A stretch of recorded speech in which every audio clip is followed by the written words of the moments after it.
Alors salut, bienvenue pour cette nouvelle vidéo. Aujourd'hui lundi 20 mars, et oui c'est le printemps. Donc bienvenue dans cette nouvelle vidéo consacrée à le tour du potager au mois de mars, mais plus exactement à rien ne sert de courir, il faut partir à point. Comme je dis toujours, ça sert à rien de se précipiter.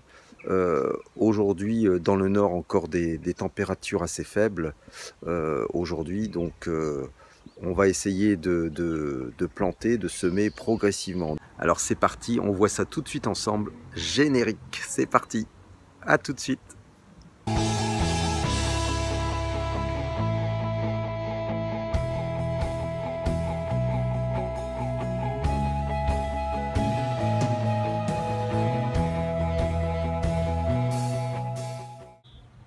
Donc on va déjà faire le tour un petit peu, comme on peut voir sur les images. Déjà, au niveau des tailles, c'est terminé. On a bien taillé les fruitiers la semaine dernière.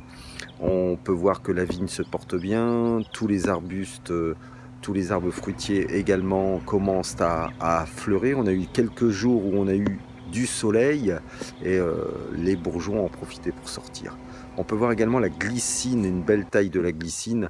Donc il fallait vraiment que, comme c'est une glycine que je travaille sur pied et en forme d'arbre, de palmier, donc il fallait vraiment lui faire une taille assez sévère cette année parce que ça commençait à peser et il aurait fallu vraiment mettre des supports un peu partout. C'était pas esthétiquement, ce n'était pas vraiment viable.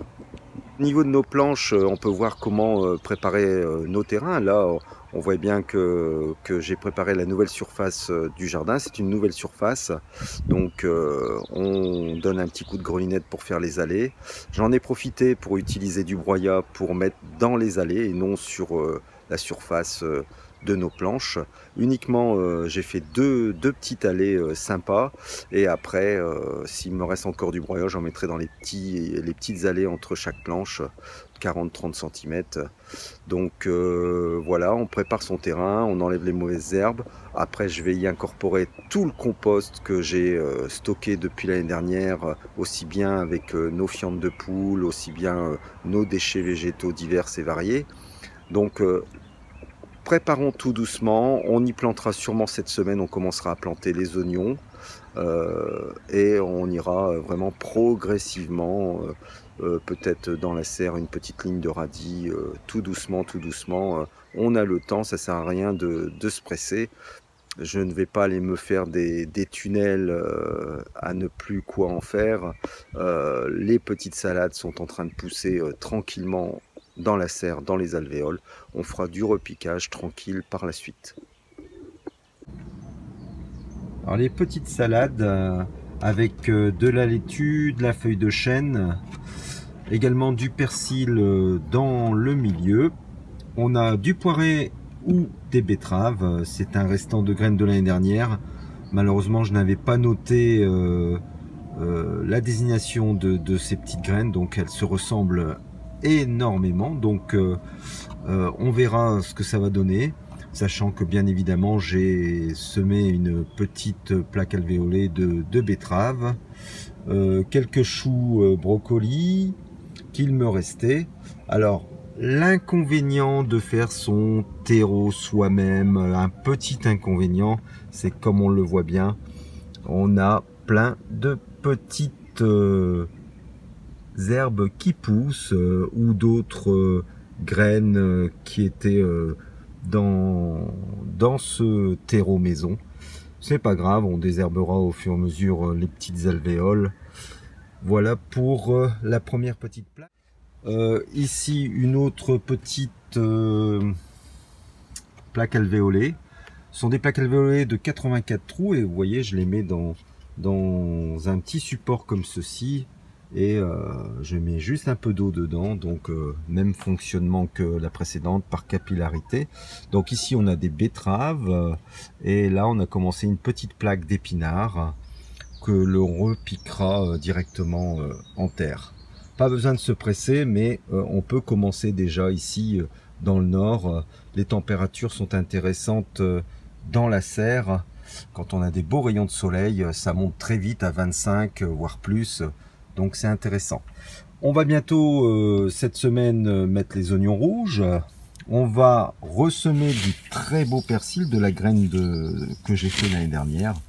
Donc j'en ai déjà semé un petit peu et on va continuer à en mettre.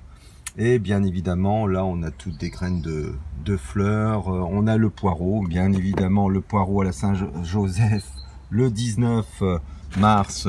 C'est fait, mais je vais en remettre.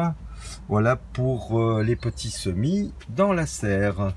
On a nos protections faites maison qui nous laissent bien passer la lumière en cas de gelée. Si pas, on mettra un voile d'hivernage. Alors au niveau de la serre également, de la fraiseraie, on a repiqué de l'ail et on voit bien que le petit semis de petits pois est bien sorti. C'est pas mal. Et je dois dire que j'en suis ravi. On a mis nos petites, comme à l'ancienne, nos petites timbales avec de la bière pour les limaces, parce que les limaces, ça va être le plein moment des sorties des petites limaces. Ils vont se régaler, donc commencez à protéger un peu vos semis, car ils vont se donner à cœur joie de vous manger tous vos petites salades, ainsi que vos petits pois, également épinards et autres. Ils sont assez friands. Alors pour ceux qui ne connaissent pas cette plante, voici de la consoude qui commence à sortir. J'en ai dans le coin ici de la serre, et de l'autre côté, tout au bout, j'ai un pied de consoude également. Donc c'est le moment, les consoudes se mettent à sortir. Donc voilà, une plante que j'ai au jardin, ainsi que la bourrache qui nous donne de jolies fleurs. Bien évidemment, c'est comestible. La bourrache la consoude peut également se consommer sous forme d'épinards, les feuilles et les fleurs également décoratives au niveau de vos assiettes. Elle se mange important également. J'apporte pas mal au niveau de mes planches les premières tondes de pelouse. J'ai eu l'agréable surprise d'avoir mon voisin qui m'a offert toutes ces tondes de ses premières pelouses, les premières tondes de pelouse, donc riches en azote. Pas très riche, ça apporte à peu près 5%, c'est pas énorme, mais ça fait toujours du bien au terrain. Avant de mettre par-dessus, je vais mettre le compost, et on aura compost plus la tonte de pelouse. Ça sera vraiment génial pour le terrain cette année. C'est le moment également de pouvoir s'occuper de la plantation des fraisiers. On peut repiquer tous nos petits fraisiers qu'on avait élaborés en barquette depuis l'année dernière. Donc moi c'est fait, chose faite. Dans la famille, j'en ai pas mal donné également, parce que vous savez, les fraisiers apportent énormément de stolons et on peut refaire des boutures à l'infini. Donc pour les fraisiers c'est fait. N'ayez pas peur d'y apporter un petit coup de fouet au niveau de vos fraisiers, c'est le moment. Donc moi j'y mets quelques poignées de compost maison pour enrichir de nouveau, pour apporter un petit peu au niveau de mes fraisiers. Mais vous trouverez également en magasin des granulés bio, aussi bien des granulés de fumier de cheval et autres. Je vous laisse vraiment faire là-dessus, il n'y a pas de problème. On peut voir également que c'est important également, c'est d'avoir terminé toute la taille de nos haies, les haies, et également la taille des différents végétaux qui entourent votre jardin, donc n'hésitez pas. On peut également faire démarrer la taille des roses. Également, c'est le moment de planter nos aromatiques. On peut diviser certains endroits et les repiquer à d'autres endroits. C'est le moment également dans les endroits chauds ou dans la serre, une serre chauffée ou autre, ou dans la maison. C'est le moment également de préparer des petites barquettes de basilic. On peut faire également à température bien sûr évidente de 18-20 degrés. On peut faire également de la menthe, on peut faire différentes plantes aromatiques. On peut commencer à semer, je parle bien des graines, on peut semer au chaud pour les plantes aromatiques. Alors on peut voir également dans la serre, on peut voir que l'on travaille sur nos alvéoles, sur nos petits pots, etc. On peut prévoir des épinards, prévoir du persil également. C'est le moment de semer le persil. On peut encore et tout le mois pour nos régions, même début avril, continuer à mettre des fèves.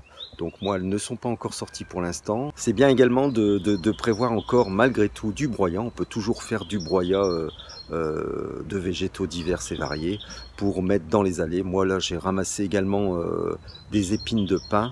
D'un sapin, des épines d'un sapin que j'avais énormément en grosse quantité, pas mal de brouettes. Je crois que j'en ai mis à peu près dans cette allée, j'en ai mis à peu près 6 ou 7 brouettes. Donc c'est bien pour protéger vos allées et éviter l'enherbement tout au long de l'été de ces allées. On a également l'ail que j'avais repiqué, plus l'ail fait l'année dernière. Se porte très bien, on peut voir, c'est vraiment pas mal. Également nos petites poulettes que j'avais traitées, qui avaient des soucis, se portent bien. Encore une ou deux à finir de bien traiter. Elles avaient eu une gale déplumante, donc j'en suis content, ça fonctionne. Au niveau de la serre, c'est pas mal du tout. J'ai encore pas mal de scaroles, comme on peut voir, des scaroles et également des feuilles de chêne qui ont passé l'hiver sans pratiquement aucune couverture. Je pense que j'en ai mis une fois un P17 par-dessus, mais sinon j'ai eu de la chance. J'ai des belles salades encore à manger en perspective. C'est sympa. On peut voir également les poireaux. Les poireaux se développent bien. C'est des poireaux que j'ai semés en octobre l'année dernière.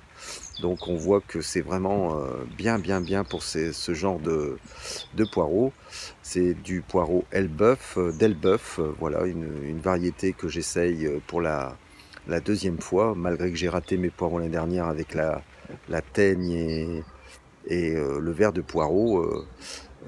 Donc je réitère et je vais sans doute mettre une protection cette année pour avoir de bons poireaux en la période automnale.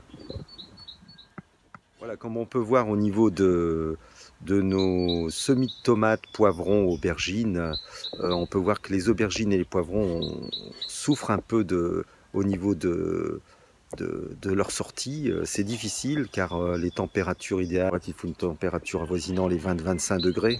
Et bon, si c'est mal chauffé, voilà ce qui se passe. On a quelques aubergines, surtout les aubergines, qui ont du mal à sortir de leur motte, mais ça vient et on a le temps, ça sortira. Quoi qu'il arrive, l'année dernière, c'est sorti, j'ai pas eu de soucis à ce niveau-là. On peut voir également que les chayotes se portent bien, Bien évidemment, au niveau de ces semis, que ce soit les poivrons, les aubergines, tomates, toutes sortes de semis, moi je mets du charbon. J'ai passé au tamis du charbon de bois pour éviter la fonte des semis. Donc je mets toujours un peu de charbon de bois sur mes mottes. C'est pour ça que l'on voit des traces noires. C'est du charbon que j'ai broyé et disposé sur chaque motte. Voilà, ainsi se termine notre vidéo sur le tour du potager et surtout bien partir à point. Rien ne sert de courir, il faut partir à point.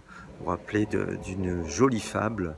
Il est important de surveiller la température, surtout la température du sol, pas que la température que vous avez dans l'air, vraiment la température du sol.